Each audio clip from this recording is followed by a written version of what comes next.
All right, well, it's time for another episode of QTube, and today with us we have again from London, England. We're spending a lot of time in England. This is good. We have Dan Crossley, artist, independent artist. Hello. Dan, so you have been busy. Not we'll get into what you're most busy with right now, but you've been busy as an artist in the past year. I think it's six singles of your own. Starting kind of with Callback, Yeah. and kind of coming forward to your most current one, which is Party for One. Yeah. So you've had six singles in like relatively like the last year. So it's kind of like every 2 months, you've had a single out, which is pretty good in terms of a track. Pretty intense. Yeah, and you've been doing some collaborations with artists. Recently, Mickey Taylor. Yeah. And now you have the video, which is regardless of I don't know how you feel about it. I'm sure you feel really good about it, but it is quite an actual piece of work that you've pulled together. And that is Survivors, and that's the hashtag Survivors 2020, and that is for proceeds are going for Black Lives Matters and the UK's NHS National Health System, right? Yeah.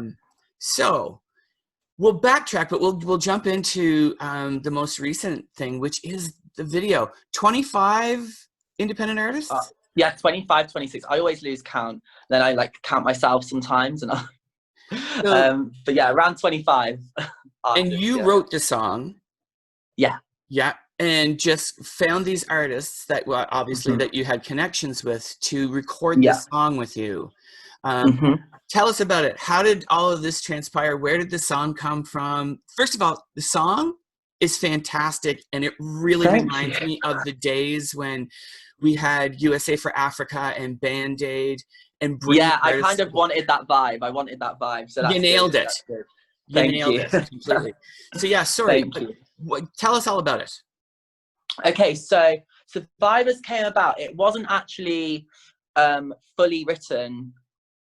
Look, so I started writing it like 2 years ago with a producer that I used to work with, who I've released a song with. Yes, I've released Talk with Pat, this producer. So he's done one of my songs previously, and it was actually like one of our first sessions that we had together. And I brought in the main bulk of the song, which was the chorus, which is obviously the prominent part of Survivors 2020. And we finished the song. I came away, and the song was just kind of on the back burner. Didn't really know what to do with it. I knew I wanted to release it, but I wanted a reason to release it. I thought it screamed charity single. And then basically, as everything's happened this year with COVID-19 and whatnot, I was like, what a good time to like bring some artists together. At the time, I was like, oh, I'll just do like 5 artists. Little did I know we'd have 25 like a month later. But I kind of just like got the song back from like my old hard drive. And at this point, it sounded like it was done 2 years ago, you know? So I kind of had to go back to square one and be like, I changed the whole second verse. The whole second verse sounded completely different. It was different lyrics, but I fit it to more to the situation. And then got a producer that I still work with to completely reproduce the track and just make it a little bit more now, if that makes sense. And yeah, so it was a long process though, getting all of the voices to blend, and you know, everyone's recording on like different microphones, you know, so it's not, you know, trying to get that consistency in the sound was super difficult. We had a lot of Zoom sessions in isolation for 6 to 7 hours at a time, just trying to work it all out. And then there was a lot of situations with the video and the parts, and at certain points we were like, but is it that person that's actually singing, or do we need to recheck this? And crazy. So there was like 6 versions of the video where people were singing different parts, but we got there in the end. It's again, I feel like it's one of those things you're gonna look back on and be like, wow. And I also think it's a video that, and you're an artist in your own right, and having your singles out. But I think that what it does is, for a lot of the artists in the video, but you especially, it really does bring a different light to who you are as an artist, and really kind of encapsulates what you're passionate about, and how organized, obviously, you must be. But I mean, that is something I must say, like, I have a lot of bad traits, but I must say I'm very organized. Like, I've got my calendar on my wall, and I've got my iCalendar. I'm very much like that. And time management is such a big thing for me, to the point where it's quite annoying for like my friends. I'm like, you're 5 minutes late. Where are you? Like, so bad. But also it keeps me on my toes, I guess. Yeah. it obviously comes in handy in something like this, because pulling that many, it's one thing when everybody's in the same city and you can say, we're meeting at this time in this space. But when you have to coordinate technology and various kinds of technology, there's super good Zoom users, and then there's people who's like, I've never been on Zoom before. What do I do? Where's the yeah. To coordinate all that takes quite a bit. And then to have the artist, the trust that they must have in you, and that you must have in them, to be able to create something like this. I think that's got to be, from a community standpoint of artists, it must be a great feeling to have that. For sure. Like, I knew the people that I contacted would be reliable people. I knew that I had a certain time capsule to do this in. And, like, obviously people have lives. I need to remember that I feel like sometimes as an artist, I feel like I ask too much of you, especially being independent, not a lot of the time having a huge budget to do things with and whatnot. It can be very difficult as an independent artist to be, to not feel like you're being too demanding.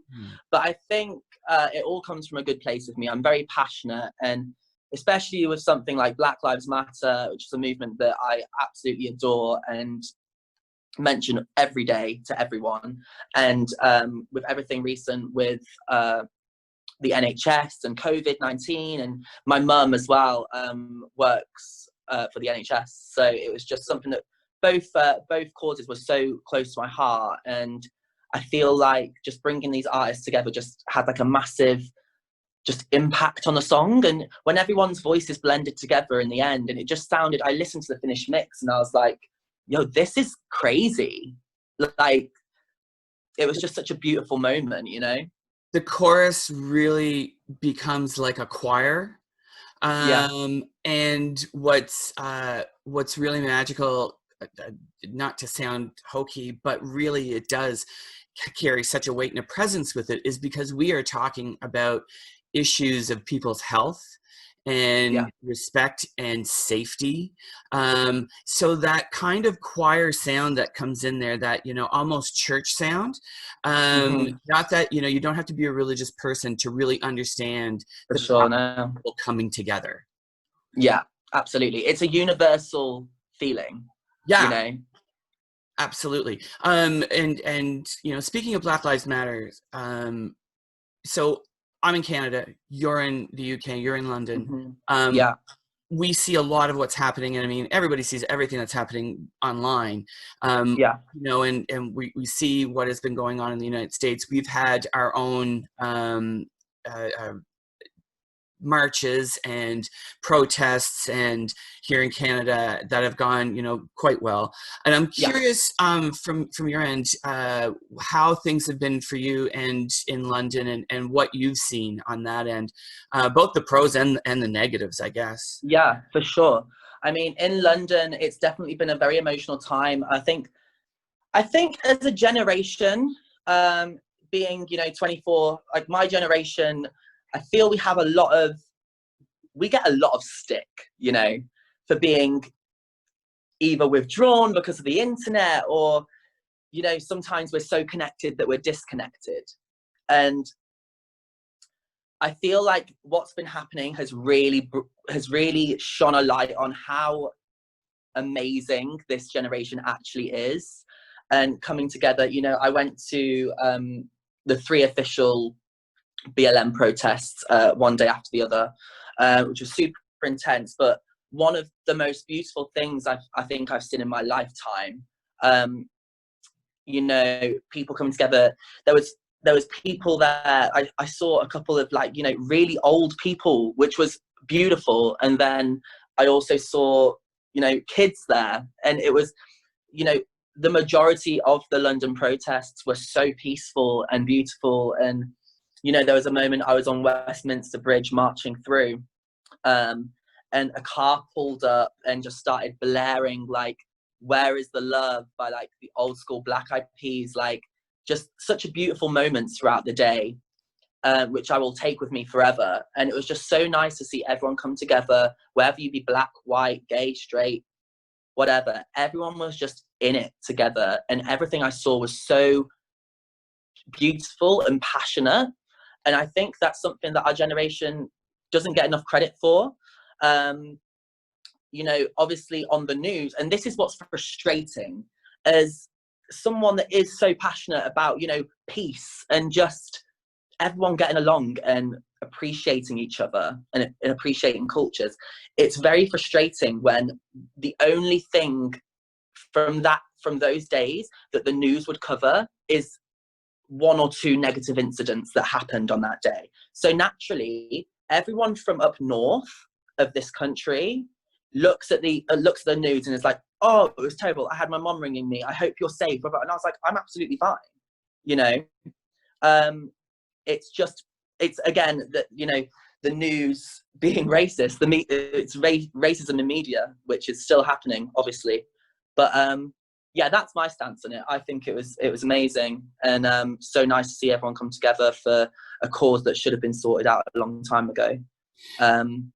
I will agree with you in terms of the stick that your kind of generation does get. And as someone who, you know, just recently left the college and university system after 25 years, I've worked with students my entire life since back when I was a student.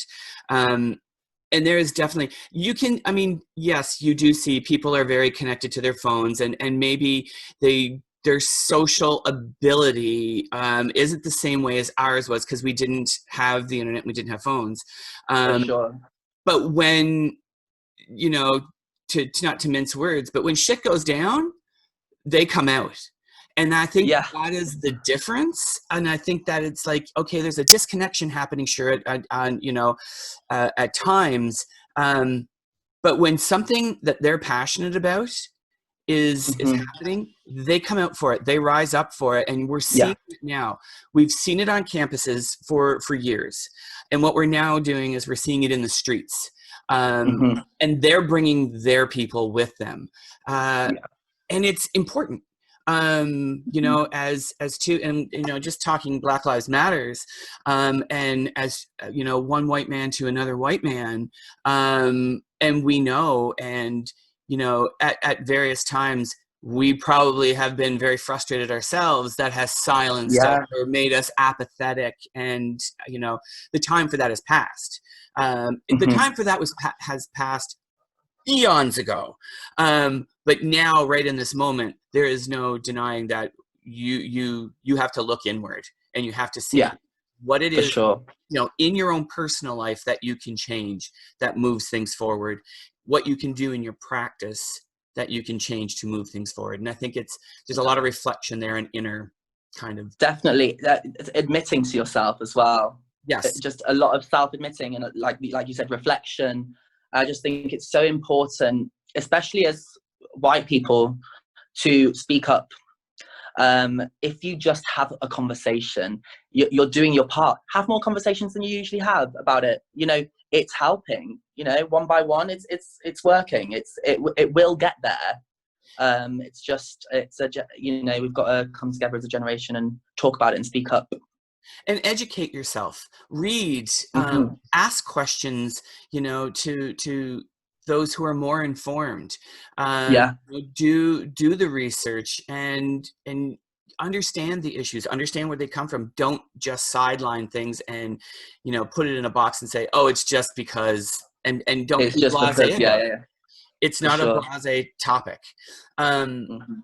You know, and I think that, and maybe we understand it, or maybe we're more passionate about it because we also know our own community struggles and our Black community members within our own community, and the Which is a intersectionality of it. huge thing, yeah. And I do think being a part of the LGBTQ plus culture and family, you do have slightly more, I believe anyway, you do have slightly more resonance with the situation. I can't say that we've got the same situation going on, because we don't, and it hasn't been, you know, as bad, but I would definitely say that we can empathize a lot more, and which is why you saw, like, I mean, I saw at the protests, you know, there was a lot of LGBTQ plus family members there, because you can just, we're two cultures that have been suppressed, so it's just kind of about, like, you kind of see it and you're like, yeah, I get you, we're on your side and you know it, kind of thing. And we're like, we're both allies for each other all the time, you know. And I think too, when you look at the transgender community in the mix, that crosses both, you know, all colors, and how much violence has been levied against Black trans women in the past, that we see so much about. And I think it kind of brings it, you know, full circle, where there's strength in numbers, and that allyship is more important now than it ever has been, to Absolutely show up for one another. Yeah, for sure. The other part of the song, the video, is for the UK's NHS. Yes. And, you know, there's been so much in the news, and so much around, like, with COVID and access to resources, especially mental health resources. Yeah. And I just want to kind of give you some room to kind of talk about that side of it, as well, about what, you know, the pieces of the NHS and where you see the assistance needing. Yeah, for sure. I mean, the NHS is something that I hold really close to my heart. I mean, as a country, I think a lot of the time we take the NHS for granted. You know, in the States, I know that you don't have that, and I can't imagine a world where you have to pay to go to a doctor. Like, and it's bizarre. It's bizarre, like how something so big and vital in someone's life can be such a difference in a different country. And it's not until really COVID-19 that people have been talking about that and acknowledging that, oh wait, we have this, and we have this resource that is a lifeline, you know. And no one ever talked about that, really. And well, I didn't have any conversations about it personally until coronavirus happened. So yeah, it's a difficult one. I do think that the funding really helps, and I just want to more, not really awareness, because everyone knows about the NHS here, but more so just feeding in the money, especially at times like these where they need it. I just think it's giving back, you know. Originally the Survivor song was supposed to just be NHS, but then everything happened, and you know, with George Floyd and, you know, everything, and it was just like, it was too much to put this song out and not have Black Lives Matter a part of it. I wouldn't have felt correct within myself to disregard a movement that was so powerful and prominent, and it needed support at this time, especially as a white male. It was absolutely necessary that I gave a little bit of love to Black Lives Matter during this as well. So yeah. Yeah, and so here in Canada, we have our medical system. We're like you. We don't have to pay. The United States is such a different situation, that a lot of what we take for granted, you know, I don't have to worry if I need to go to the hospital, I just go. I don't need to Yeah. worry if I need to go visit my doctor, I just go. I don't need if You're not going to get a bill, you know? no, exactly, right? There's the extra health insurance if you need, you know, like to extra things or whatnot for medication and different things. But your general health care is covered by the country, and it's such a safety and you know, feeling that Yeah. you don't ever think about because you're just so used to it. But Yeah, we're so used to it. and then in situations like a pandemic, which we've never been through before, it really does show how our health system is so important to the infrastructure of just our general lives, and how Yeah. our frontline, like your mom, frontline workers, emergency care workers, Yeah. put themselves on the line and in danger all the time for things like this. For very, and I must say this as well, for very little pay. Yes. That's another thing that really is a problem. I'd like to see these frontline workers, you know, getting what they deserve, to be honest, because I mean, the pay is not what it should be. And I think back in times of, you know, the 80s with the AIDS crisis, and how they were trying to manage that at the time. And I mean, blood in an emergency room, blood in a hospital, blood just in general within healthcare is an everyday occurrence. Yeah.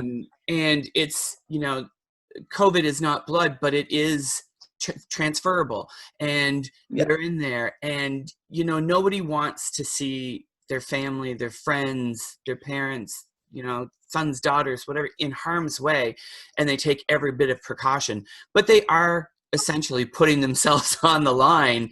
And Yeah.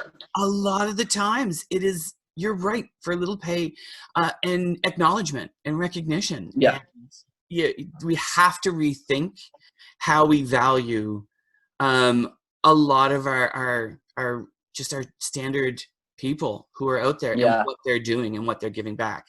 Um, yeah, I think that's a conversation all in itself. Yeah. I mean, I think it's, yeah, definitely about the appreciation, the visibility of these frontline workers, and just, yeah, showing a bit more love on a daily basis, not even in a pandemic, but you know, this should be a little bit of a wake-up call to everyone and be like, you know, we have these people and we should be very grateful for them. So And yeah. you're right, not even just in a pandemic, because there's things happening every day. Mm-hmm. We've been alerted to the severity of a pandemic, but there's viruses flying through this planet All the time. all the time, and Yeah. we're in contact with them, right? Yeah. So there's the video Mm-hmm. for survivors. Are you releasing, and I think I know the answer to this, but are you releasing an actual single that will be out there for people to purchase? Yes. So I really wanted to, because I feel like that's going to raise more money. But I'm struggling at the moment, to be honest. I'm going to be very clear with you and honest with you. There's so many artists on the song. I want them all named on the song, obviously, because I'm thankful for the fact that they did it. I'm like, I can do it, but I'm going to have to, I can't fit 3 more names on the track.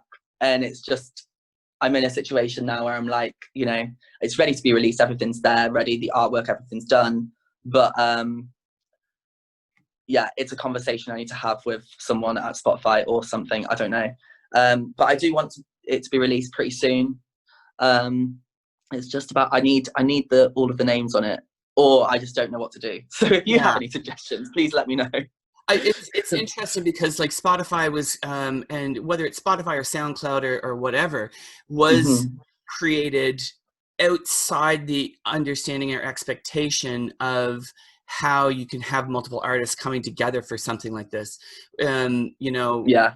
I don't know if even the original Band-Aid or USA for Africa or Northern Lights, I think they just don't mention, but I mean, it's just like obvious that there's more than one person on it. Well, in Spotify too, because before they didn't necessarily release them because there were liner notes. Mhm. and everybody would be listed there because that was a Yeah, but now in the digital age, it probably does become a bit of a problem because you want to name everyone so that it kind of shows up in their feed as well. for So sure. And they also want it in their feed. So it's exactly. like, what do I do when I've got 3 people that can't be on it? I can't, I can't have that conversation with someone. I'm just not like that. So I'm going to try and figure out a way around it. For me, it's kind of like, I've made it very aware. I've made everyone very aware who's on it, and they're listed on the video and whatnot. It's whether I do release it on Spotify and just have, the featuring class of 2020 or featuring Survivors 2020 cast. That might have to be the situation. Ideally not, but it'd be nice to have everyone named on it. But if not, I still want to release it, and it's in the cause's best interest that I release it. So I'm sure that everyone that is involved in the track would understand. It's just I've got to call up 25 people and be like, I'm sorry, but yeah, that's. But I mean, if I can put it together, I can also do that, I guess. So we'll see. We'll get around it somehow, but it's coming out. That's awesome. And from I think outlets like and any of us who are out there, who are fans and who are supporters, you have us as well. We will do what we can to make sure that those names get out and that those names are listed. For sure. I think the people like yourself, like Q Reviews that support me are very inclusive, and that's something that I love about you guys as well. It's just you never forget to drop a name, and that's so important with publications that do support music. And yeah, rightfully so, Yeah, I mean, representation and inclusivity is super important, especially not even just from the LGBT side of things or a culture side of things, but just from an artist standpoint. Everybody deserves to be recognized. For sure. It's That's a whole thing with songwriters as well. I mean, I write for other people also, and it's becoming recently it's becoming so much more apparent. Writers have just been, I think it's ridiculous. It's only in the last year and a half, I think, on Spotify that you've been able to look at the credits and see writers. Yeah. Which is crazy, but that was a whole new thing. And now Apple Music are also doing, and Spotify, they're doing playlists dedicated just to songwriters. So it's like this songwriter has their own playlist and it's all their work, and that's so cool. I think that's an amazing thing that they're doing. I think it's really important, and what a lot of just the general public doesn't recognize sometimes or know about is the fact that, just like you said, you do a lot of songwriting for other people, and you look at somebody who's a Julia Michaels, we'll say, big songwriting name, but she didn't always sing. She was writing for others. BB Rexha's also somebody who does an incredible amount of writing for people. For sure. I used to follow BB back in the day. I think she had one single out, and it was I think it's been taken offline, but she was releasing for a while before things started going really good for her as well. But she was huge in the writing game early on, huge. And not everybody decides to kind of turn a corner and say, well, I'm going to sing as well because I can sing and I should, I want to put my own presence out there. Not everybody's comfortable with that. Yeah. But what the material that they're creating is going on to do mass amounts of work. Huge. You look at Leland, just in the creative community, and how much writing he does. You look at, he's a machine. Yeah. There's so many people who are just such great writers. They're so talented that when you have a playlist of all the songs that they wrote, it's shocking when you think about, you listen to it. I mean, just at the top. But you find that you will like all of the songs because it's been written by the same person. So you kind of find their flair. It's like with Sia. I can listen to, I think I was watching, yes, that's it. I was watching the new, well, it's not new anymore, but with Jamie Foxx, the new made one. And I was watching the movie with my housemate and I was like, Sia's written this. Sia's written all of these songs. And it was just the melodies and how they found their way through, and the how she disjoints words and everything. Like with her writing, it's so obvious that it's a Sia song. I looked at the end and it was Sia, and I was like, told you. It's just, I think that's so important to recognize writers' little niches. Well, I mean, going back to like the days of CDs when I would go out and I used to spend my entire paycheck just buying music and go Yeah. home and listen to an album start to finish and read the liner notes, read where was it produced, who produced it, where was it recorded, that kind of thing. There was always stories that were in there. And I love that part of music. So I think, valuing the songwriter is, the machine with which it's being delivered is also great. There's always a voice, there's always a presence, and that's wonderful. But being able to write for someone and know that they're probably going to be able to really do something with this is it's a real gift. And Sia has that, where she can kind of be like, oh, this is going to be good for you. And she has no problem in giving it away. No problem. She's like, there's more where that came from. Like So let's jump into your music just for a bit, considering that you have a lot of it. As an artist yourself, what's coming next? Because 6 singles in the span of a year, are we looking towards an album, or are you thinking, I'm just doing singles and that's fine? I love doing singles, simply because I'm one of these artists who just loves music. I love music, and if I want to, I'm very sporadic. So I will write in lockdown. I've written like 20 songs, recorded, produced, everything. I'm starting to produce myself now as well, which is something that I'm really enjoying, because I feel like I've almost found a new sound within my production, which is kind of Dan. So I think the next thing for me is to be releasing stuff that's definitely self-produced. And I've got a lot of it. I need to narrow it all down into a project. Ideally, it would be an album.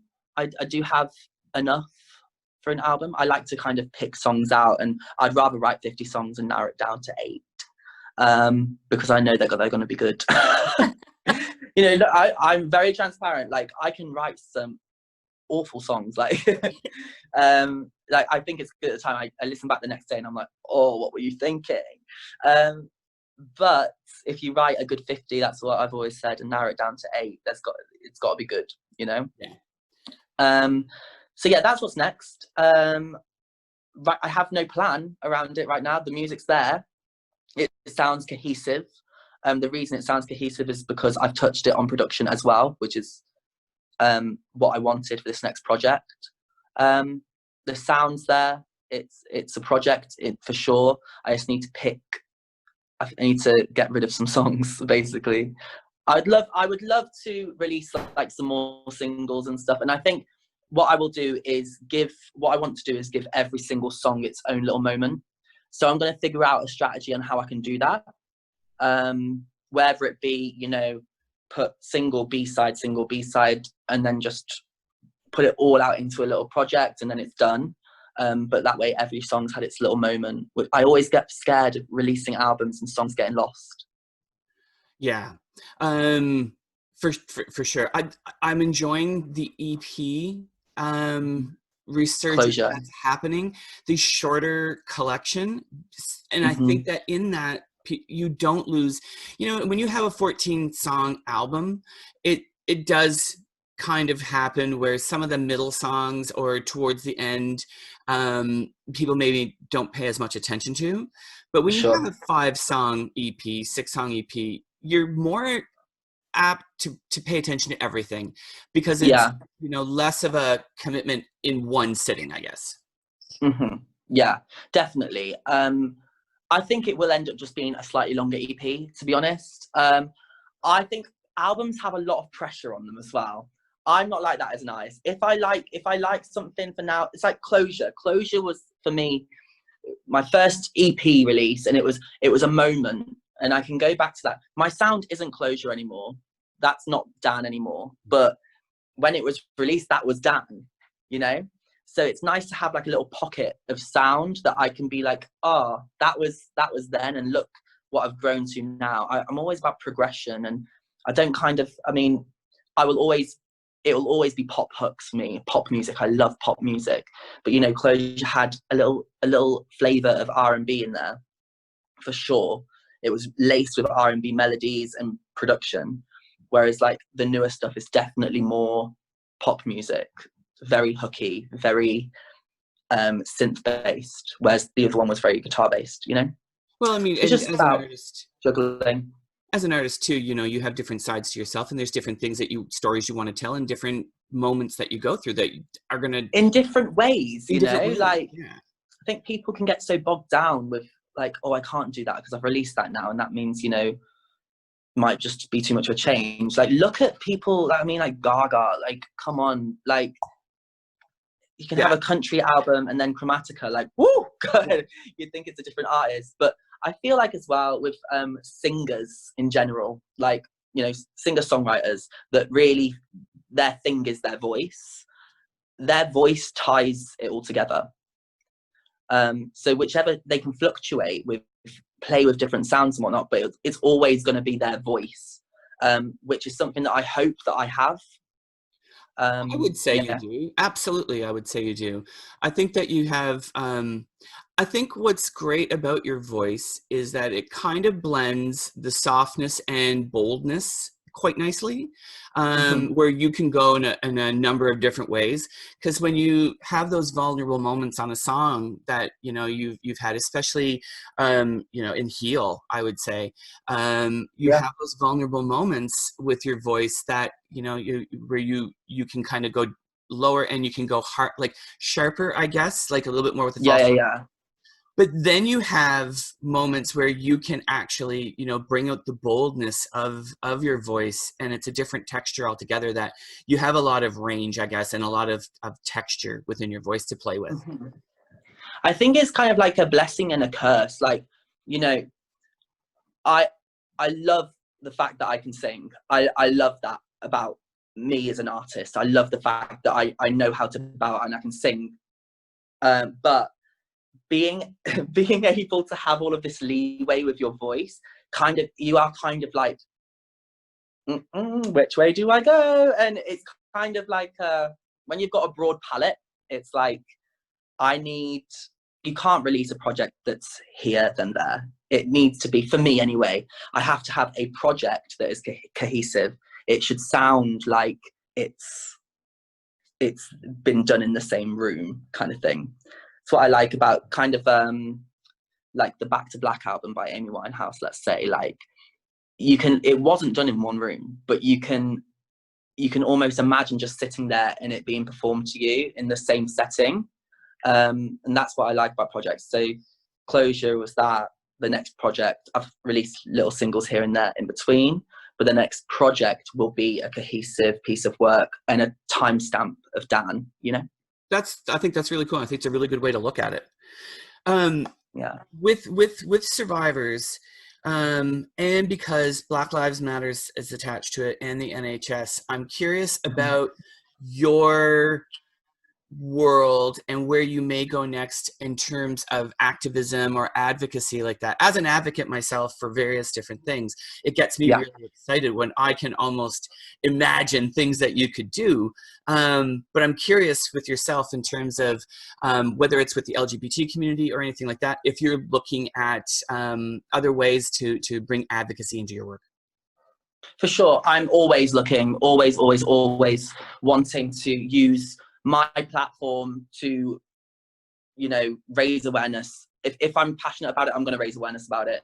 I make a conscious effort to be very blunt on social media, etc. I make a conscious effort. I've got I don't know if I can say a no bullshit filter, but I have a very no BS, like, you know, straight to the point.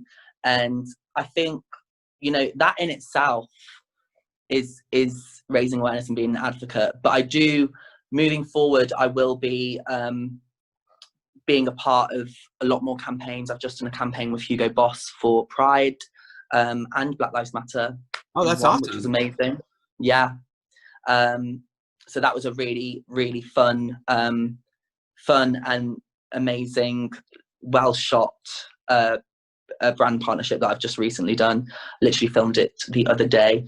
And then I definitely just want to. I did work with Wagamama last year, a restaurant we have over here. I don't know if do you have Wagamama in Connecticut? We don't. I know it just because somebody else has mentioned it to me. Okay, yeah, it's amazing Japanese food.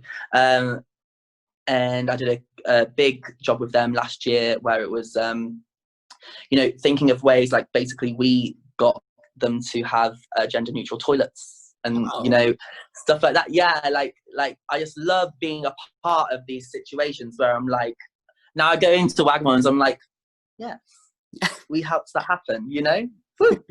And yeah, I'm always looking for ways to do stuff like that.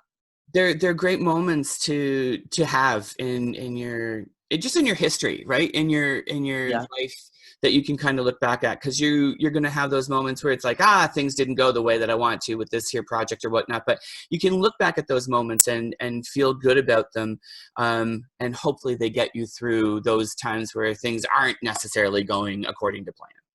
Yeah, I mean, with music, it's so up and down. Especially with this day and age, like. Yeah, I can have a single that has 500,000 streams. I can have a single that has 2 million streams. I can have a single that has 20 streams. Like everyone is in the same boat these days, unless you're signed to a major. But I just think when my job as a musician allows me to do these like cool things outside of music, and I love it. So I think there's a real pride when it comes to, I'm a musician, but also I can be the face of this company and bring awareness to, this LGBTQ company, or I can, help with this with BLM and whatnot. And music gives me the platform to be able to use my voice. And if I didn't use my voice, then I'd be silly and I'd be stupid. So yeah, using my voice to do what I need to do is always something that I want to do. So yeah. Fantastic. Listen, this has been awesome to kind of chat with you. I don't want to keep you all day. I've literally rambled so much. Once I start talking about it, I'm like, yeah, we can do this and this and this and this. But that's the great thing about this, right? I mean, being, on 2 separate continents, being able to kind of talk about music and the work that you're doing and how exciting it is through the wonders of Zoom. Thank you, Zoom. It's just, I think that it gives you the space to be able to talk a little bit more. And I think it's good for you to ramble. I think it's healthy to ramble sometimes, because probably you get asked the same questions over and over again. And do you know what I do? And, we kind of have, set answers for things a lot of the time, like in interviews, and they're very short and snappy, and that's that. But I feel like, especially with you guys, like you've been thank you as well for being such amazing supporters of what I do in my music. I really appreciate it, and I do feel like you guys are family. So that's, if I'm rambling, take it as a compliment, because it means I can ramble to you and not to anyone else. Listen, I can talk for days, as my friends and family will tell you. But it's just great. It's great to hear the stories. It's great to hear the passion. It's great to hear an artist just enjoying what they're doing, because it's not always enjoyable, as you know, because there's frustrations and there's a lot of mountains to climb. So when you hit those moments like this video, it is great to hear an artists just be able to have that moment to kind of just go, it was, this was great. Yeah, exactly. Love it. Well, thank you. I'm going to return you to your life in London, England, where you're going to continue. The sun just came out, so it's great timing. The sun has just came out. It's been raining, sunny. I don't know what's going on with. Well, it's British summer. It's always the same, but yeah. I'll probably go outside now and have some fun. You know what? You should totally do that. I'm going to do the exact same. So thank you so much for joining me. Thank you for having me. Thank you so much. And again, thank you for always supporting with my music. Thank you. You are welcome, because we love you. I love you guys too. Thank you so much.